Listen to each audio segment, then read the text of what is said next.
Hello and welcome to some more Star Citizen. Today we're going to take a look at the server meshing test that CIG ran recently, the new one they're going to run, and what else is going on this week in Star Citizen. I apologise if my microphone or my voice sound a bit weird. I have a cold at the moment. We're going to power through anyway. So back on Thursday, Friday of last week, CIG ran a server meshing test, a static server meshing test to be more specific, on the tech preview branch of the game. Now, it was an EVOCATI build, but we can talk about it because we're allowed to talk about EVOCATI patches to some extent now and the patch notes. We're just not allowed to share any visuals from those tests. We're okay though, because I was off to Manchester at the time, so I was unable to participate. So I've just gone through what other people have seen and looked at all the responses and seen what has now been talked about. So this test was run for around 5 hours, and there were a separation of servers and shards here. At the moment, in-game, every shard and server is the same thing, but the replication layer effectively moves the shard to being its own thing, and then servers connect to that, and you can have multiple servers connected to a single shard via the replication layer. So in this test, we had 2 dedicated servers connected in a single shard. Each dedicated server was running its own system, so we had Pyro and Stanton both connected, same shard, technically communicating with each other. However, players were locked to the system they chose for the tests. So basically you could choose to go into the Pyro system or go to the Stanton system. There were jump points technically available, but CIG said don't use those jump points, don't use those jump gates, because they crash the server, they break the game. Don't do it, we know who you are if you do it, and everyone will have to relog. So this is technically the 3.22 branch of the game, and we've seen the replication layer previously be tested, although it was pretty rough around the edges, and there's a load of valuable data Cloud Imperium got for that, like loads. There's some cool updates that players reported when playing in Pyro. They could see all the quantum travel markers, unlike last time. Last time the Pyro playground was tested, it was hard to navigate. Players reported that server crashes recovered after a couple of minutes as well, so some people just didn't get any 30Ks or crashes at all, and the people that did, it was typically handled within a couple of minutes. What do I mean by that? Well, the servers actually recovered. So you sort of paused there, and then after a couple of minutes, bam, it was as if there was no crash. Now, getting that down to a few seconds or an unnoticeable amount of time, or something that has redundancy which just puts you on in the short term until the server is rebooted, that is what Cloud Imperium are going to be trying to do now with a load of that test data. Trying to refine that process, so minutes are down to seconds, and then seconds are down to unnoticeable times. From talking to some devs that were running those tests at Star Citizen and working on server meshing and the replication layer and all that sort of jazz, they were amazingly happy with the amount of data, and they see this test as a huge success, a monumental success. Now, each of the servers in the dedicated game server stuff as part of the shards were only testing 50 to 100 players at a time each, but this was the first time we've seen functional static server meshing in-game, albeit as sort of alpha test data and without additional sort of case uses at the time. So not being able to travel between those systems was obviously a little disappointing for people that really wanted to do it, and hopefully no one tried to use jump points and got kicked out of EVOCATI or anything. This is a monumental step towards having Star Citizen as an MMO and getting closer and closer to a beta release and just a significantly more playable sort of mainstream game. Cloud Imperium have been talking about the next step of these tests. They're already planning for new ones.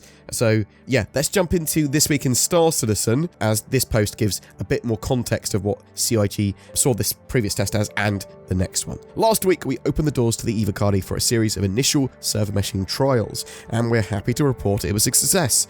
The playtest involved full-scale static server meshing, with one server dedicated to Pyro and another to Stanton, both seamlessly navigating through the replication layer to the same shard.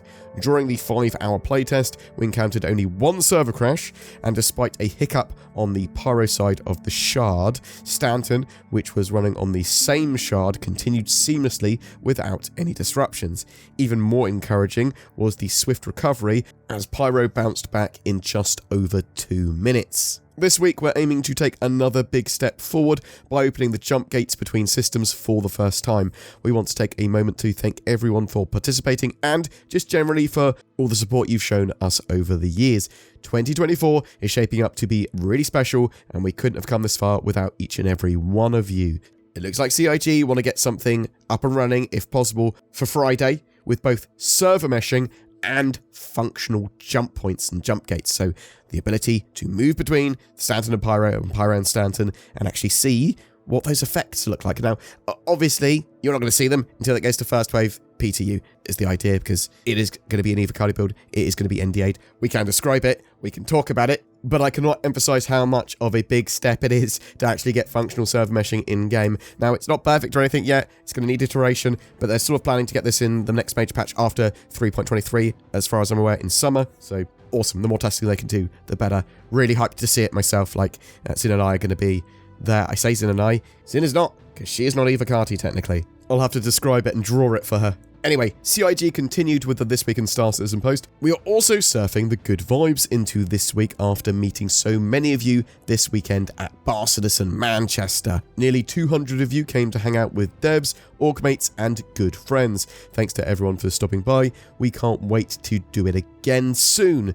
This is where I, BoredGamer, caught some form of lurky and why my voice is this weird. I had a great time with that. If you want to know more about that Bar Citizen, did a video as part of our podcast yesterday talking a load about it. We have a load of questions that we asked the devs and they answered, and conversations I overheard and stuff like that, which I've written down in a big book of secrets. I will make that into a video at some point in the near future. In other news, Jumptown has begun its pharmaceutical production once again. Keep an eye out for a priority message in your Mobiglass and get your crew ready. That maze isn't going to sell itself. Don't forget to close your ramps and watch the skies for incoming ordnance. So yeah, Jumpdown running on the live build of 3.22.1 currently. What's going on for the rest of the week? So, later Tuesday, we've got the subscriber updates for March in regards to RSI voluntary subscribers. So what's the flare? What's the ship of the month? All that sort of jazz.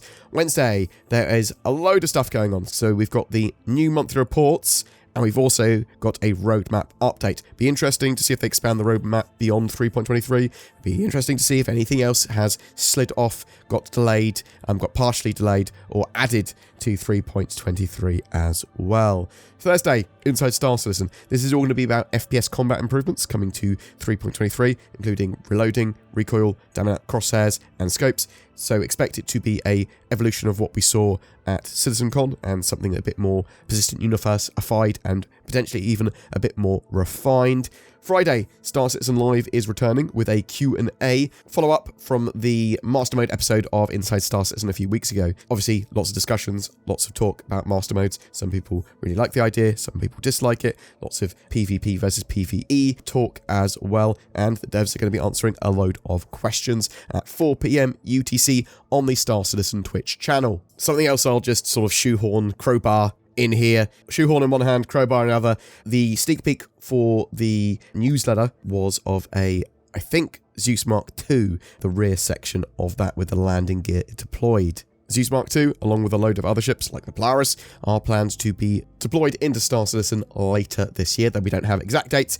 We know that's the plan. Lots and lots of stuff going on. Really excited for those server meshing tests. Really excited for more 3.23 info, and obviously testing 3.23. I believe there's some more 3.23 stability tests this week as well with EVOCATI. Probably no feature tests for that patch yet, but soon. Probably next week, we'll start to see 3.23 features talked about being tested properly. But yeah, really interested to know your thoughts on that. Did you attend that Bar Citizen? And did I see you or not see you? Hopefully you did. Hello. Are you really excited for the server meshing tests? Or are you sort of like, well, actually, I'll be more excited when I can actually test them myself, because I'm not EVOCATI. Are you looking forward to 3.23 tests and wave 1 of that in the not-too-distant future? Hopefully by the end of the month, we should see wave 1 PTU for 3.23, because the release date for that is supposed to be in April for the live build. Also, we might get some wider tests on the tech preview branch for that server meshing stuff as well. Sorry once again for my poor voice. But yeah, whatever your thoughts or questions, I would genuinely love to hear from you in the comments below. Let me set you a riddle. You have a fox, a chicken, and a sack of corn, and you have to transport them from one side of the river to the other using a rowing boat. You can only carry one of these with you back and or forth. You can't leave the chicken and the fox together. That's mad. Nor can the chicken be left with the grain. Nor all three together without you. How do you do it? With nordvpn.com/BoredGamer. Turn that bad boy on and just set your location to the other side of the river. Done. Not only do you have all your wares, but also you can get around regional content blocks, have your data encrypted for more security. It's easy to toggle on and off. It's non-invasive. It helps you with other riddles as well. If a sphinx is asking you, what goes on 4 legs in the morning, 2 at noon, and 3 legs in the evening? NordVPN, get it now from the links below.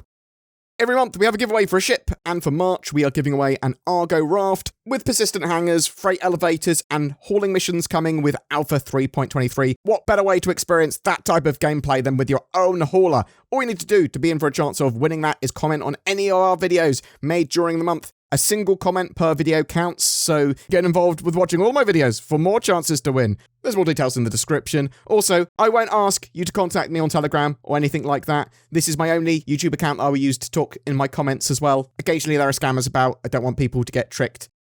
A massive thank you to everyone that supports the channel, be that liking videos, commenting on them, sharing them. There are also people that go the extra mile. These are amazing people that become Patreons or use the join button under my YouTube videos to become channel members. You'll occasionally get some exclusive content, Discord roles, and behind the scenes posts. It's those people with those memberships that allow us to make the daily Star Citizen content that we do. So please consider joining those awesome folks as well. Thank you for watching until the very end. It is genuinely appreciated, and I hope you have a great March.